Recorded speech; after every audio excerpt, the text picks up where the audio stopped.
Yan guys, magtitimpla tayo ngayon ng recipe ng ensaymada. Sari-saring tinapay ang gagawin natin guys. Yan, pagsamasamahin lang natin ang sugar, salt. Yan, lagyan natin ng itlog. Pwede tayo magdagdag ng itlog guys kung gusto natin malambot yung ating tinapay. Yan, lagyan lang natin ng food color, yellow. At vanilla. Yan ang ating vanilla, 2 takip. Sunod natin ilalagay guys ay tubig.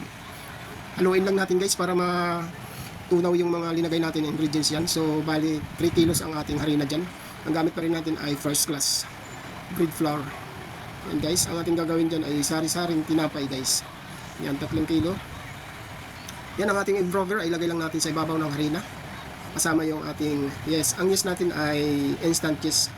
Yan, ang shortening natin laging huli nasa ibabaw ng harina guys. Bali, margarine at saka lard. Yan, pakinisin lang natin guys para maging pino na siya. Yan, yan putulin natin guys.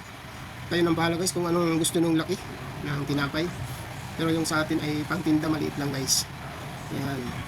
Pag maputol natin lahat guys, pwede na natin ihulma siya kung anong gusto yung tinapay. Yan, ang unang gagawin natin ay cheese roll at saka ham and cheese. Yan guys, okay na yung cheese roll natin guys. Yan. So, bali 6 hours ang paalsa natin guys dahil kukunti lang yeast ang linagay natin. Depende kung gaano karami ng yeast at paalsa ang oras kung ilang grams ang yeast nyo. Yan guys, okay na siya guys. Yan, alsado na siya guys, pwede na siyang salang. Yan. So bali ang baking time natin ay 13 to 15 minutes guys. Ang baking time natin. Ang init ng oven natin guys ay 180 degrees Celsius.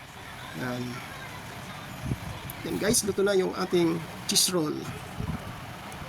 Yung sunod natin lulutuin dyan guys ang ating Spanish bread at saka pan de coco. Yan guys, ang finished product ng ating sari-saring tinapay na ginawa. Yan. Thank you so much guys sa panonood ng video natin.